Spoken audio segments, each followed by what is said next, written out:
All right, ladies and gents, thank you very much. Welcome along Friday afternoon to the third in the Crisis Leadership series, where we're talking about preparing and really preparing hard so that organisations are obviously well prepared for the worst case situations. Today, we're really building on the first two sessions where we spoke a bit about purpose initially. We spoke about them preempting how organisations go about planning, identifying some of the key risks, and identifying some of the key issues that might present themselves as problems or challenges if you're ever confronted by that uncertainty or a difficult situation. And importantly today, though, we're going to go through some of the steps around preparation and how you tie that all together to ensure that you are proactive, confident, and have that trust in your process, your team, your own leadership abilities, and the overall systems and facilities, et cetera, that you may use if you need to activate a crisis situation. As usual today, though, we're for the last three events anyway, we've been fortunate that have been sponsored by Noggin, and today we're brought to you again by Noggin, who have done some amazing work around their incident management software. I've had the pleasure of working with these guys now for a number of months and seeing some of the technology that they've been able to build for not just about the planning side of operations, but also the ongoing incident response, incident management, the reporting. And then when you're activating into a full crisis mode, some of the communications platforms and the different modules that they have access to is really leading edge. And having built a separate platform previously and seeing how that compares with what Noggin have developed themselves over the past 10, 15 years, you can see that they're really leading edge. And given the work that they're doing, particularly across a lot of the government spaces, some of the heavy industries, of which you all are a part of in the call, as well as some of the other white-collar industries where that reputational impact is so crucial, and having the right plans in place, having the right teams in place, and then having the right procedures and communications tools support during a crisis becomes so crucial. Their solution is second to none. As you've seen or as you've heard and as you've met before anyway, I'm Grant Chisnell. I'm the CEO and founder of Left of Boom. I've got a podcast called Crisis Talks, and together what I do is bring together all those different learnings from across the interviews that I've conducted, but then also the real life crisis events that we've supported clients with over the last 10, 15 years in this particular space. I'm really passionate about preparedness in particular because it really brings together a few different things that I really love doing. I love facilitating and training. I love being in that environment where you're working with customers and clients through difficult and challenging situations. And that also then gives an insight that we normally wouldn't see in the way that people are coming together and lead and interact during a crisis. So we really bring together two components. One is the preparedness for the organisation, but two is the preparedness for the leadership teams. And that intersection between crisis management and leadership is the thing that I really love exploring further.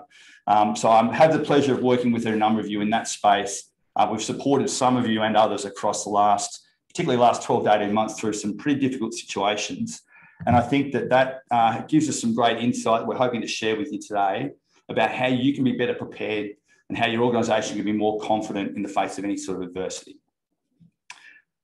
Importantly, as we're going through these situations, I like to actually reflect on some of the things that I've learned more recently. And I had Andre Lamanis, one of the Brisbane Bullets coach, did a presentation to our kids' school, our kids' basketball teams, where they were walking through some examples that he's learned over the years working within the AIS, coaching the Boomers, the top team for Australia, and then also his experience, obviously, as a coach within basketball now with the Boomers, with the Bullets, excuse me. And he drew on a bit of an analogy or a metaphor from boxing. And there was actually a study that was done a number of years ago by two guys named Simpson and Risberg, where they interviewed a heap of professional boxers to try and identify some common themes around how they prepare and what makes them perform so well at that highest or elite levels. Now, remember, boxing is a one-on-one sport. It's a combat sport. So it's really down to those two people in the ring at that point in time to deliver on whatever they've done from their own preparation regime. And really, all of them certainly agreed within the feedback that they gave to this grouping or this research that failing to prepare is really where you're preparing to fail. So imagine rolling out for your first prize fight and you've never been through a sparring match before. Imagine rolling into your first crisis room and you've never been in a crisis room before. Imagine rolling into your first crisis meeting and you've never actually practiced what you're going to say and what you're going to do in that moment. So like a boxer will never walk into the ring unprepared, likewise, organisations should never walk into a crisis room or a crisis situation without any level of preparedness. And there's a real distinct difference here between planning and preparation. Planning on one side, if you're a boxer, might be thinking about tactically what you're going to do in the fight. It might be thinking about how you're going to prepare yourself for your diet, your training regime, and all those sorts of things. That's your planning components. But the plan, once you step into the ring, really breaks down into two parts, either the mechanics of what you've done for that plan or the dynamics of the situation you're dealing with. And it's the same situation when you're dealing with any risk, never dealing with a static risk environment in any sort of operation. Therefore, having plans are important, but actually preparing your teams are essential. So today, what we want to talk through is some of the best ways that we've seen organisations can go about some of that preparedness, some of the considerations and lessons that we learn through sport or other analogies that hopefully will set you up for success within your own organisations. And importantly, we want to look at some of the things or some of the reasons why organisations fail to prepare to start with. And interestingly, when you look back at the two broad scenarios we spoke through, this was obviously the 9/11 Twin Towers attack. In the last presentation on preempt, we spoke about the work that Rick Riscola, who was the security manager for JP Morgan, went through as part of their preparedness regime for this particular, well, not this particular attack, but the situation that they were confronted by. He didn't plan for an attack of 2 aircraft on a building, but he did plan for how they're going to facilitate an evacuation under duress. He made then sure that all of his teams were extremely well prepared and knew what they would need to do and how they would then evacuate safely and get out of the building. And the net result was when the first plane crashed into the building, he made a call, despite the PA system saying stay in place, he made the call to evacuate, and he safely evacuated 2,672 people from that building from his team. Unfortunately, he lost his own life whilst he was trying to coordinate other people as their evacuation was ensuing. But what he did do was set the legacy for that organisation. They were able to re-establish their business continuity side. They were able to actually get up and running very quickly. He saved those lives and essentially saved the organisation post the 9/11 attacks. And whilst, of course, we're not going to be all dealing or preparing for this type of volume or type of intense situation, certainly the principles remain the same. And some of the challenges that he faced in particular around challenges from middle and senior management about why they continue to do these exercises and drills and the net impact it was having on time out of office and people away from desks, or the productivity impacts, all paled into insignificance when they had that successful evacuation on that day. This is the Big Macondo Gulf of Mexico oil spill, and it sort of brings together two parts of what we're talking about today. I interviewed Clint Honeycutt, who was a HC advisor on the incident management team for the first few weeks of the actual response. So he led through and worked through the immediate fire, the immediate evacuation of the platforms, the response by the different agencies, the coordination with multiple agencies for both the immediate response issues, but then subsequently, when the oil rig collapsed, fell to the bottom of the ocean and led to a loss of containment situation. He spoke about two different things. One was the work that they did in preparation really helped them establish themselves very quickly and helped them respond very effectively in the early stages when they're dealing with a multitude of issues, as you can imagine. 19 fatalities, numerous ships, as you can see in this image alone, numerous ships that were brought to bear, all these other resources that were brought to bear, the Coast Guard, other agencies that were brought in. All those things really required effective coordination in a safe and efficient manner. And those guys were well prepared for that. What they weren't prepared for, however, was the impact following on from that. The loss of containment situation, he spoke about in great detail as being a really challenging situation for the organisation. and for the people within it to deal with, particularly when he was a local of the region, had been brought up in that area, and seeing the effect of something that they could have prepared a lot better for, or could have been prepared to respond more efficiently to from the loss of containment component. He spoke at great length about how conflicted he was about what they had done versus what they hadn't done to prevent that incident occurring. So today, though, what we're going to talk about is some of those challenges that preclude positive preparation. We're going to talk about some of the challenges that stop organisations from getting into the level of preparedness that should be ideally in place for any situation. I thought about this and I thought, well, what are probably the top 5 reasons or top 5 excuses that we've heard over the years from organisations about why they would fail to prepare for the worst case crisis. So I'm going to take any sort of, if anyone's got any ideas, want to throw into the chat, then go ahead. We'll try and read out any of those. If you think of what are some of the excuses that you've heard around why an organisation or why your own organisation hasn't gone down a preparation path, or why they've not participated in an exercise, or why they've avoided some of these scenarios in the past. Think about any of those and throw them into the chat box if you like there while I'm talking. And I'm going to walk through some of the top 5 reasons we've heard as consultants supporting organisations through their own preparedness arrangements. So if you've got any ideas, throw them into the chat and we'll call them out in a second. But I'm going to start with the 5th top reason first why organisations are failing to prepare. And it really, the 5th one for me was that won't happen to us. I've heard this a number of times, and unfortunately then seeing the reality kick in when the actual situation occurred. And it was a bit of a confluence of 2 in this case. The first one, it won't happen to them because they didn't believe that was an actual risk that was relevant for them. Also, though, it linked up with one of my other top reasons here, which was this one here: we're too small early in our development to worry about these things. So when you sort of overlay those 2 together, we're either too small or early in our development, as well as we're not really, that won't really happen to us. You've got a recipe for disaster, which we've seen eventuate on a number of occasions. This one is probably more relevant and more specific recently to cyber.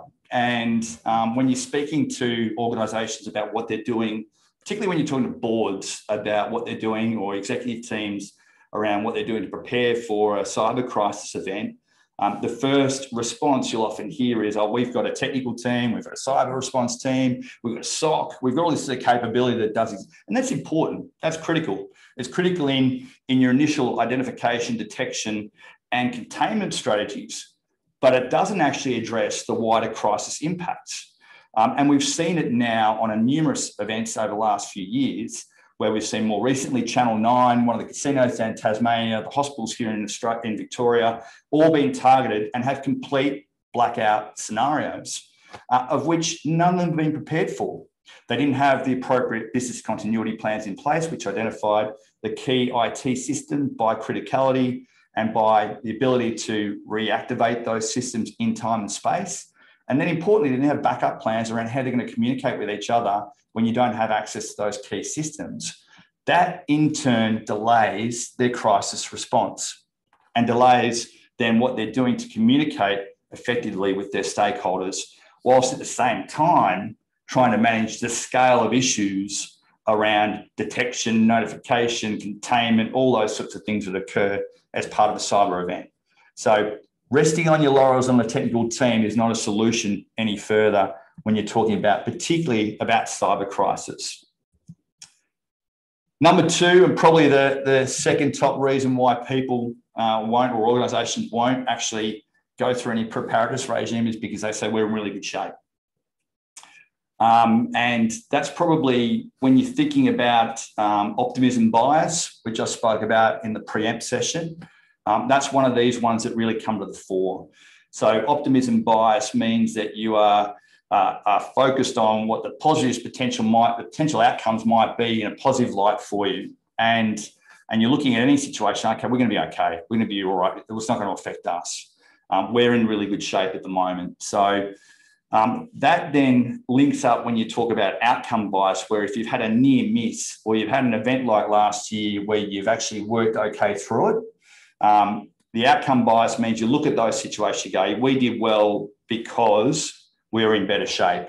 So it's a bit of an overlay between the two, outcome bias and optimism bias, affecting both. And really, when you're looking at the top one, and this is probably the top excuse that I see, is that we don't have the time. So we don't have the time as an executive team to come together for that duration. We don't have the time as an emergency response team or an incident management team, if you're working at a site, to really focus on these particular matters. We don't have time to perform an evacuation, and it's actually quite disruptive for our facility. So the reality of all these situations is, unfortunately, that these are, realistically, when you talk about them, probably you'll be more akin to this as well in this audience, is that these are really just excuses. These are really about excuses because sometimes people think that a crisis is an acknowledgement of failure, and that by planning to fail or planning for failure, you're acknowledging that something's going to go wrong. Well, that couldn't be farther from the truth. By planning and embracing failure, you start to identify the improvement opportunities that you can really bring to bear into your preemptive and preventative regimes. And then what you can do to ensure that your people are prepared, aware, and able to identify these issues or changes in the environment, so you can start to adapt to any emerging situations with confidence.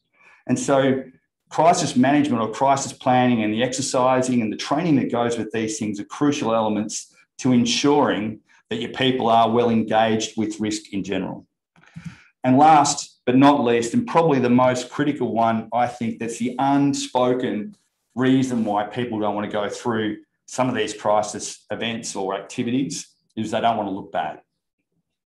Now, that's really then either can be seen in two ways. We can look at all these reasons why people aren't doing it as an excuse, as an obstacle to our programs, or an obstacle to our goals within an organisation to improve risk or improve engagement with risk, or we can see that as an opportunity.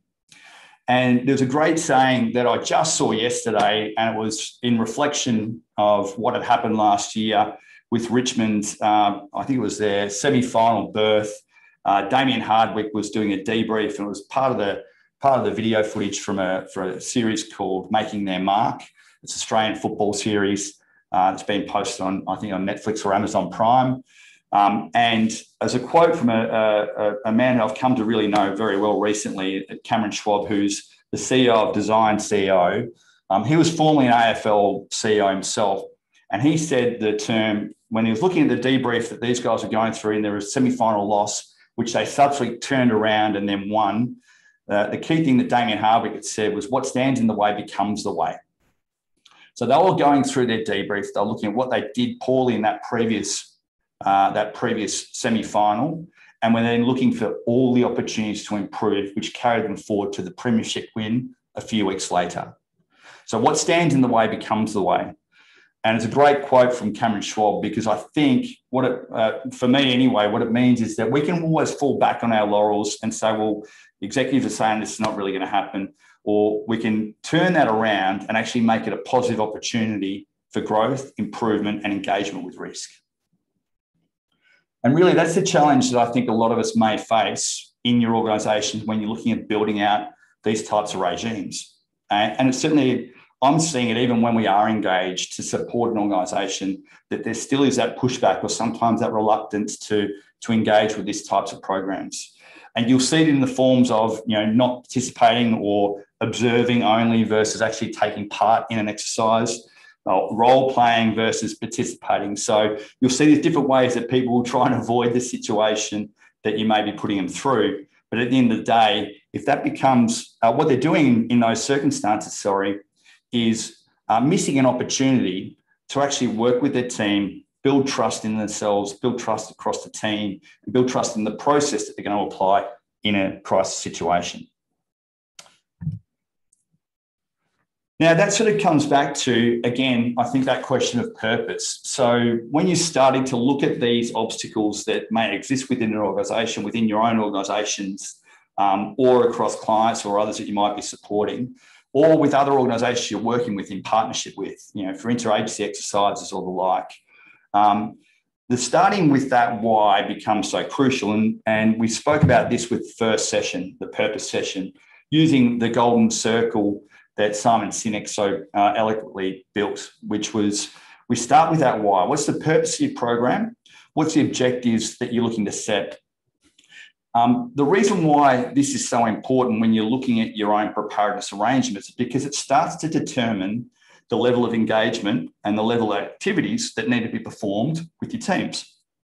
You're not just doing it for the purpose of doing something, you're doing it for an outcome. You're doing it for a learning outcome, you're doing it for a learning benefit, you might be doing it for a compliance benefit as well. But either way, you need to look at why it's important that you're going about this program.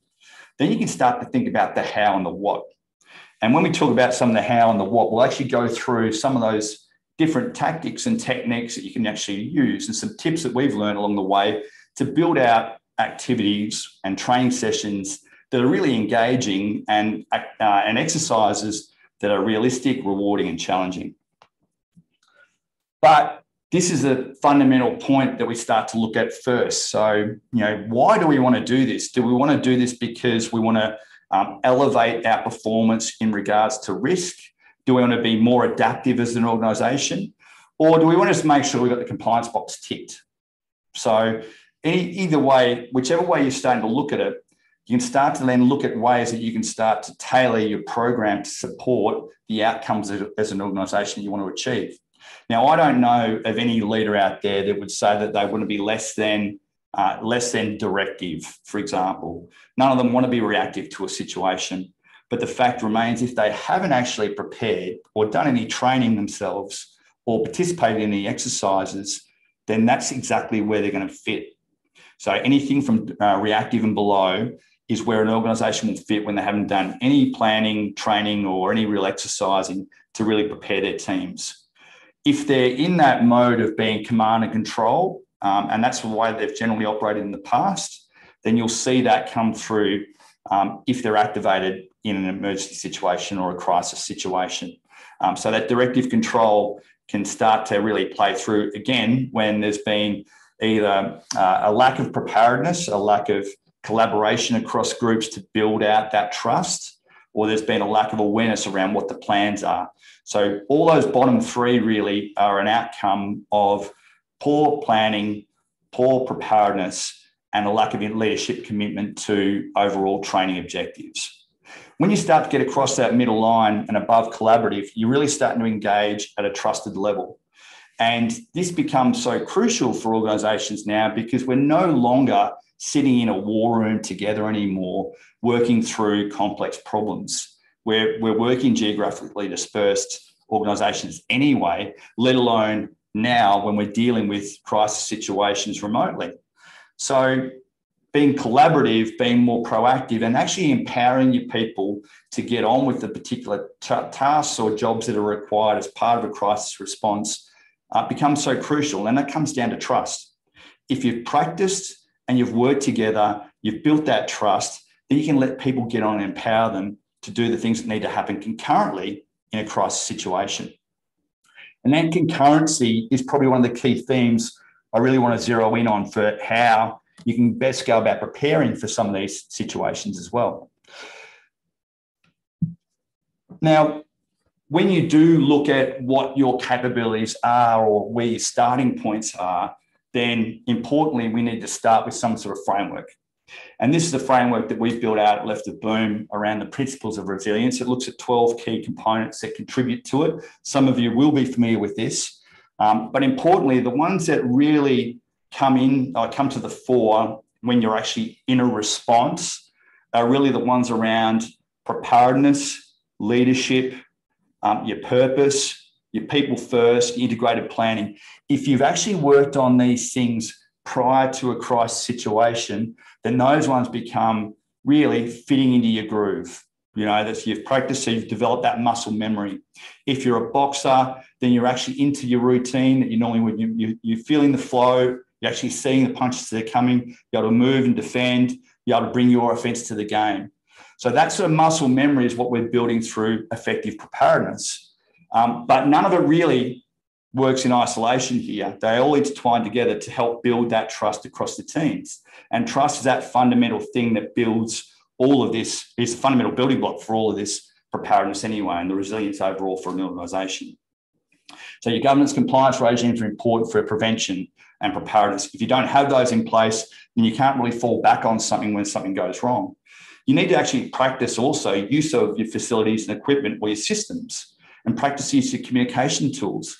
So if you've got a system like Noggin, then it's useful to actually use it whilst in peacetime, so you can actually know how to use and activate it in wartime. So these things all intertwine together to build out a resilient organisation that can respond effectively and with confidence to any situation. But that comes down to how you're preparing.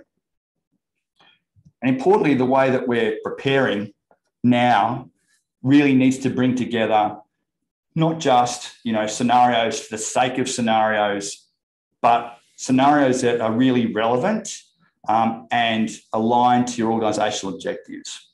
And we talk about this in terms of the left of boom, right of boom model. So we've got on the left side is really about unprepared, planned, and structured. That's the bottom end of that trust, below the trust line. Everything above that's where you're practicing using your common operating model, you're prepared, and then you're assured.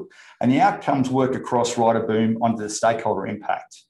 So the preparedness builds trust, the preparedness builds understanding across your teams. And importantly, it brings together the two elements, the mechanics of what you're doing, which is really the left of boom, and the dynamics, which is your preparedness activities, as well as what you're doing to respond to emerging situation. All of that really starts to bring everyone together into an effective response organisation, which is what the purpose of these things is all about. Now, when you're looking at starting a planning for an effective program, it's often best to start with a situation assessment. So you're looking at where you are currently and then looking at where you want to get to. And that's why that purpose becomes so important.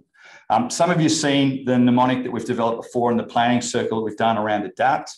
And we're going to walk through that as part of the planning regime for a program or a crisis program for you as well. So assessing your current situation, looking at those 12 principles could be a way to look at it, how you're performing against those, areas of improvement, areas of perception of risk. So we've done a recent survey with one of the organisations who's on the call today, funnily enough, asking their executives where they felt they were regarding the 12 principles. So it's a 12-question set, which I'll give access to everyone after this. And it gives you a good understanding of where you currently sit for your own preparedness arrangements. It's really assessing your current capability. Your D is for designing or developing the scenarios, developing the program itself. So you might have a different tiered model for different layers of your organisation, but you're really looking at the issues and risks, the opportunities that these scenarios or activities would address. So first is you're assessing the capability, looking at why, and then this is starting to look at how you're going to go about addressing it. You can look at analysing the different options then. So you need to look at really what's going to be a feasible program to address the gaps that you've got. So you might come up with some different options around in-person, online, different types of capability development components depending on where you're at. And I'll talk about those mechanisms more in a second. You'll then pick the appropriate methodology. You'll start to prepare everyone for it. You need to communicate your program because often these things take at least about a year to 18 months. And that's really ties in with your triggers and your timing and your frequency. So your schedule in particular really becomes the focal point of not just your compliance and assurance regime, but it becomes a focal point of what you're doing to prepare your organisation. So everyone can actually align against what's going to be coming from a preparedness regime. And you're giving them multiple opportunities then to engage with the program to, at the end of the day, build their capability, build their confidence in the process that you've developed. And importantly, build those dynamics or work on those dynamics, the team dynamics that work as part of any sort of incident response or crisis response. So the whole plan or the whole program really needs to focus on the mechanics of how you're going to get to that point, then importantly, connecting the right people that would be responding in these circumstances and ensuring that they're confident and able to work proactively in any situation. So what are some of the hallmarks then of an effective or an excellent regime? And I talk about it in the 3 R's. So first and foremost, it's got to be relevant. It's got to be aligned with your purpose. It's got to be aligned with the participant level of experience and capability. It's got to have practical application. Adults don't learn technical skills or practical skills in seminars. You need to use practical activities to teach practical skills.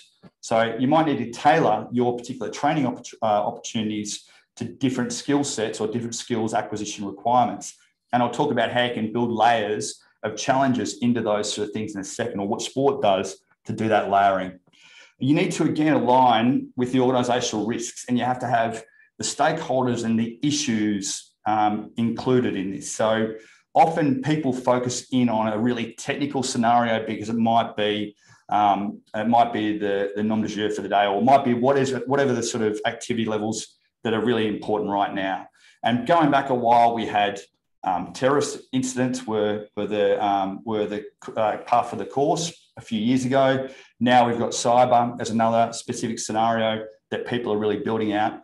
But the point is that needs to be tailored to your organisational requirements. So it's not just about what the technical scenario is, but it's also then looking more at what the impacts and what the consequences are, and ensuring that aligns with very clear training objectives for you. Importantly, it's got to be sector relevant. I don't know how many times we've walked into a planning session and someone says, "Oh, why don't we just put a plane in on top of the facility?" You know, I mean, if there's, we did see it, obviously, and we saw it with the example I gave of the case study at the start. And I've been involved, unfortunately, in 2 air crashes with clients. Yes, they do happen. Yes, they're relevant if you're in the flight path of a particular runway or something of that course. Or yes, they are relevant if you are flying your people around quite regularly, which was the case with Sundance. But no, they're not relevant if you're going to pull a group of executives together in a scenario and present that to them. They're going to say, this is not relevant to us, not relevant to our sector, therefore, why are we doing it? So you've got to try and build that relevance through comparative analysis, sector analysis, looking at other issues that have happened across your industry to bring that level of experience into your planning for your exercising or training. Next, and probably the most important one, I think, is it's got to be realistic. So that goes to my point there about aircraft crashing into a building. It's got to be feasible. It's got to be well constructed still. So if you can be brought apart technically in a scenario, then that could actually take or detract from the user experience or from the participant experience.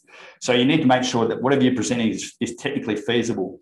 Sometimes, though, there is also some good ways or some liberty you can take depending on the scenario type or the delivery mechanism that you've chosen. And I'll talk about those in a second, about how you can then test and challenge things in different ways or be a bit more abstract with scenario. But fundamentally, it has to be plausible. So the other important sense here when you're looking at your realism is actually about creating that sense of jeopardy or that sense of dilemma. Andre Lemanis spoke about this in his training session he was talking to the kids about at school. He was saying that jeopardy is about adding layers of pressure to a situation or a particular skill.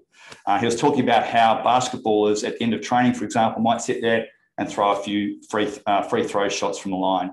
He said the percentages on those are generally about 80, 90% over the course of the year. He analysed all the stats of these great NBA players and their performance at training versus their performance in game. And then on average, there's around about a 20% drop between performance in training and performance in game.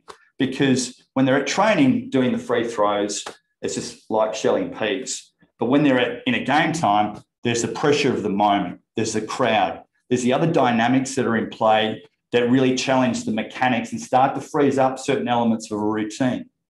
So trying to simulate or layer jeopardy into a situation can be done by adding other pressure points to a scenario. So it might be a simple activity that you're performing, but you can layer it with issues, or you can layer it with stakeholder issues, or you can layer it with other challenge points, which don't detract from the overall scenario effectiveness or plausibility, but add another layer of complexity for the participant to experience and deal with.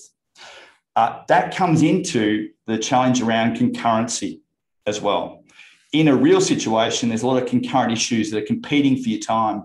So presenting that as a challenge or presenting that jeopardy to participants in an exercise is a really important way of building out the pressure without having to change and make it too abstract a scenario.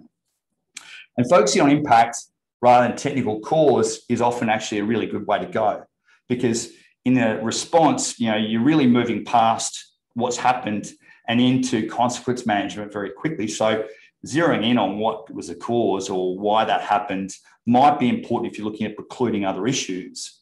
But the challenge there is that you're wasting time when you're actually managing a consequence. And in real time, that's what you're going to be doing. You're going to be managing the consequence at the same time or in parallel with looking at investigations, etc.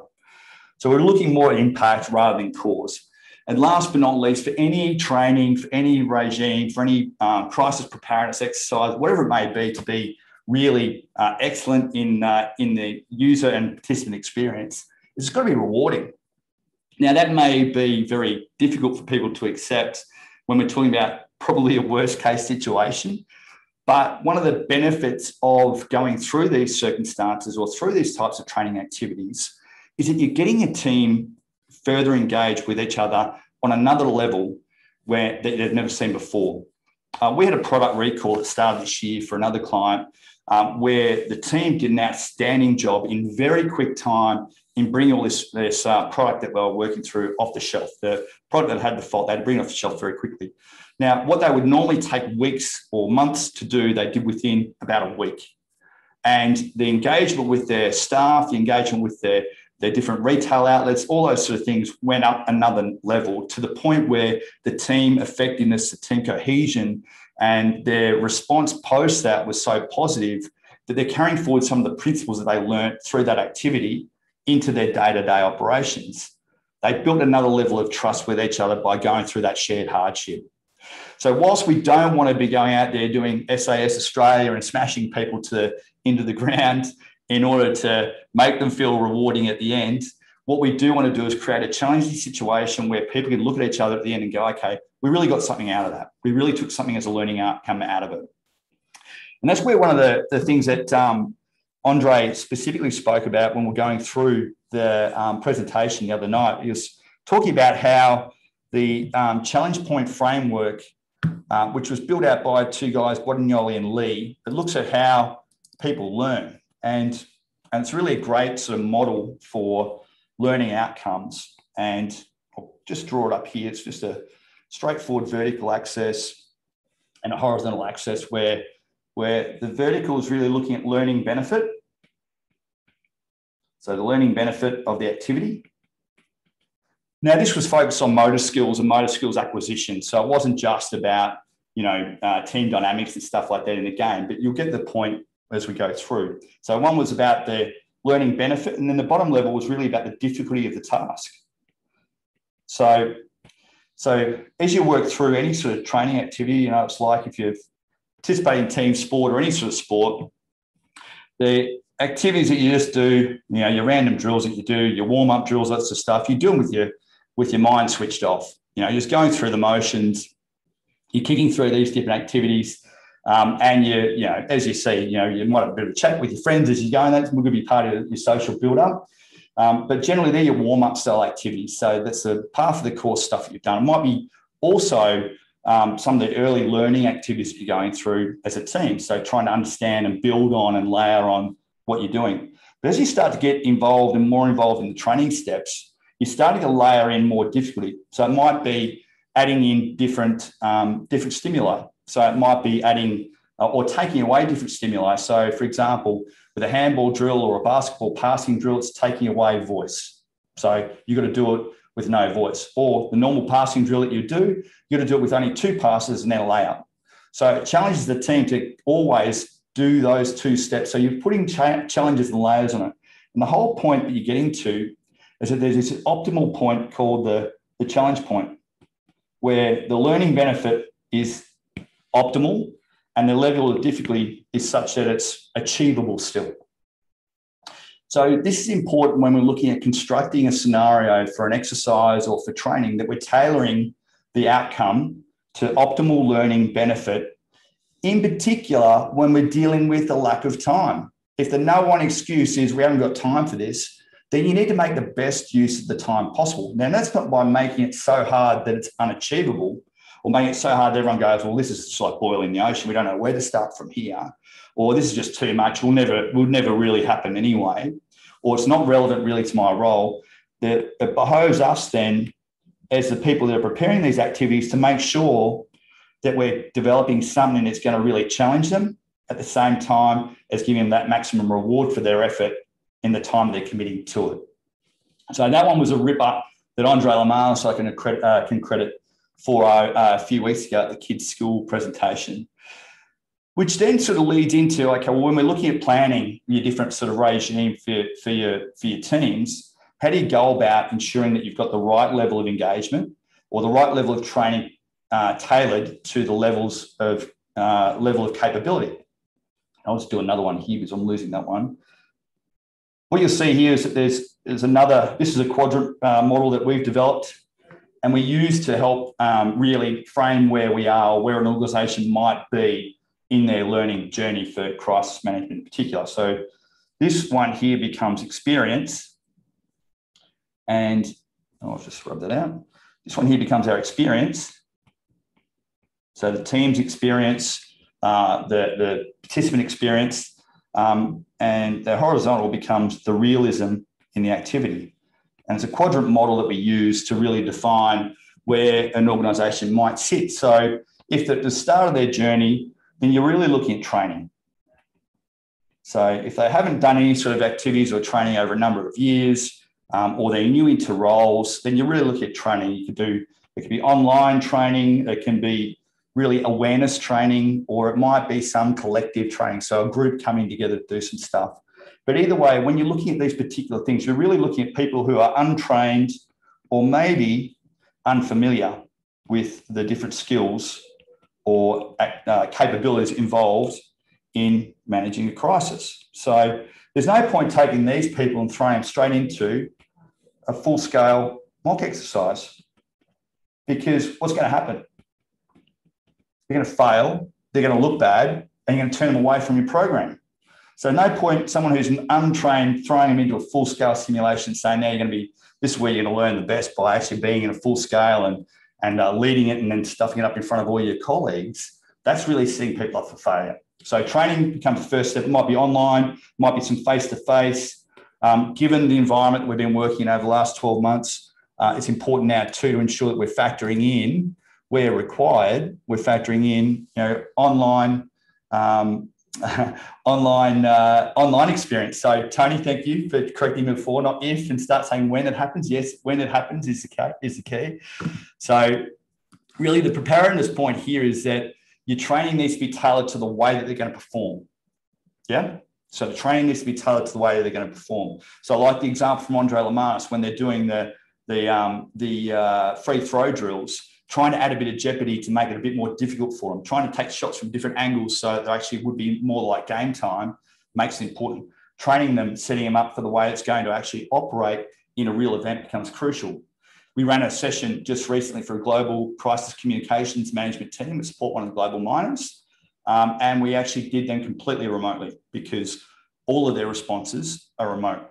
And so we actually did it in breakout rooms, on Zoom, off platform, to practice some of the cyber impacts as well for that particular organisation. So tailoring your training to what they're going to need. We didn't step them into that exercise without doing some training in the lead up though. Next, but sort of probably more as we're advancing, I suppose, in the training sort of level. So we're moving from untrained or unfamiliar, but we're starting to get now into that sort of novice sort of area. So novices here would be people who've been exposed to the stuff, been exposed to some training in the past, might be a bit out of touch with the program for what you have for your organisation. Some might have experience elsewhere, but for these guys in particular, or a new planning activity that you're going through, or a new risk that you've identified, or another area that you want to really zero in on for your preparedness, that's where your value is in walkthrough, talk-through style sort of activities. Walkthrough, talk-through is also really good for teams that are really practical. So it's a rehearsal, so you might do your learning first, you go then do a walkthrough, talk-through, and you put them through a scenario. Yeah, so it's an advance you're looking at here. So if I'm going from training, going through walkthrough, talk-throughs to really walk and talk them through, get them confident with the process. It's really process oriented. It's working out who does what when, what are you going to do if, and discussing how you're going to go about dealing with certain issues, challenges, or otherwise when it happens, Tony. So when it happens, not if it happens. So walkthrough, talkthroughs are really good for your practical teams. They're really good for your emergency response teams if you've got that organic capability. They're must-haves for ECOs, so emergency control organisations. You've got to do them. You've got to do those as walkthroughs, particularly before you're going through a full evacuation. Otherwise, it'll be a dog's breakfast for you. But certainly not least, is the last two up the top here. So as the level of experience improves, then you're starting to look more at the desktop style scenarios. Yeah. And these are great for your executive teams. So if they've done some training, going through a walkthrough or going through a desktop then becomes the next natural step. And you're really starting to challenge them on different levels. You're looking at other things that you want to try and practice as part of that process, or other things you want to validate. Validating your plans, validating your systems, validating your facilities and equipment, ensuring the communications linkages between yourselves and others are in place and working. And that the conduits that you've established through key people are actually effective and know their roles. So desktops are great if you really want to test those components in a way that's not exposing yourself to any further externals. Desktops can be scaled up and down. So you can do desktops where you're bringing in media role players and scaling it right up. Or they can just be those tabletop style, sort of just above a walkthrough, talkthrough, depending on the capability of the group. Great for excos, great for CMTs, great for GLTs and boards, or really good for large scale events where you're bringing teams together at one point in time. Last but not least, your full scale is really then where you're practicing activating from the ground up. So an incident occurs or a cyber incident might occur. You're activating from the team that are going to be responding to that, seeing how they're activating, responding to the situation in real time, and then seeing what communications, what activities that produces, and what the results or impacts are from a wider stakeholder organisation response, stakeholder management and recovery perspective is. So these activities, the full scales, are really testing technical response plus organisational crisis response. So when we come back to those 3 R's, when we're looking at the level of relevance, we're going to pick something that's going to be relevant to the level of capability. If they're only just new into the mix, no point throwing them straight at full scale, because again, we're going to put them off. If we want to do something that's rewarding for them, that gives them the benefits that they need, we're looking at walkthroughs or desktops if they're at that level. If not, we're going to full scales as a final sort of test of objectives. Either way, there's an advancing scale that you look at. In terms of your frequency, you're looking at performing at least training once, at least one of these levels of activities over an 18-month period. So that's the general sort of cycle. I know a lot of compliance regimes, business continuity programs, et cetera, talking about annual, but actually if you cycle it over an 18-month period, you can cover over 3 years, you can cover all your compliance objectives very effectively and actually efficiently. So, which again, when you're talking about executives that are time poor, is a great selling point to the team to say, look, we're doing this over an 18-month cycle because we're maintaining the training first, we're doing the walkthrough, talkthroughs as part of the, or desktop as part of the next cycle of 6 months, and then you finish off that cycle with a full-scale exercise. So within every year and a half, you're conducting all three, and over a 3-year period, you're conducting all of them anyway, which again, meets up with your compliance obligations on an annual rotating basis. It doesn't make sense when I say it like that, but when you see it laid out, you're basically covering annually everything you need to do from your own compliance regime. Dot it out and see what it looks like. You will understand what I'm saying. Either way, the key point is here, you're picking the right activity based on the level of capability of the team. And importantly, when you're looking at the level of capability of the team, we're making sure that we're tailoring something to them that's going to work for them for whatever the situation or whatever the level of development we're looking to build them out for. So when we sort of look at wrapping that all up, what does that also mean? As we cover those three there, sorry guys. A few key things to really wrap us up for today. And the first one here is really bring us back to that purpose statement. So the why we're doing this stuff becomes so crucial to how we're going about it, and then what we're doing from the scenarios or what we're doing from the activities. But the why is really the crucial step. Now, we spoke about it 2 months ago in the purpose step. It still carries forward here now. What we're doing here needs to align against your organisational objectives and align with why you want to have your teams prepared for these worst case situations. If it's just for compliance, fine. But reality is leaders don't want to be exposed when the worst case happens. Therefore, we need to really target how we're going to ensure that that doesn't, we're not positioning them in a bad light, either in the activity we're performing or in the real thing. Remember the 3 R's: relevant, realistic, and rewarding. If you can construct something that works along those 3 lines, you're going to have a program that's going to be well received and well engaged within your business. And people will be talking about as part of a leadership activity to build their own understanding of how they're going to work with each other to engage and manage risk. And lastly, but certainly not least, that frequency is an important last step. So the timing of your activities is often crucial to preparing for certain cycles. So an example would be, there's no point doing a cyclone exercise at the end of cyclone season. You need to be doing that before it kicks in. If you're doing a preparedness for a disruptive fire event, for example, then you might want to be doing that before, again, the summer months start to kick in, although we saw over 2 years ago that those summer months or those months became earlier and earlier. Either way, your frequency of your training needs to also consider maintaining the skills that you've already established with them.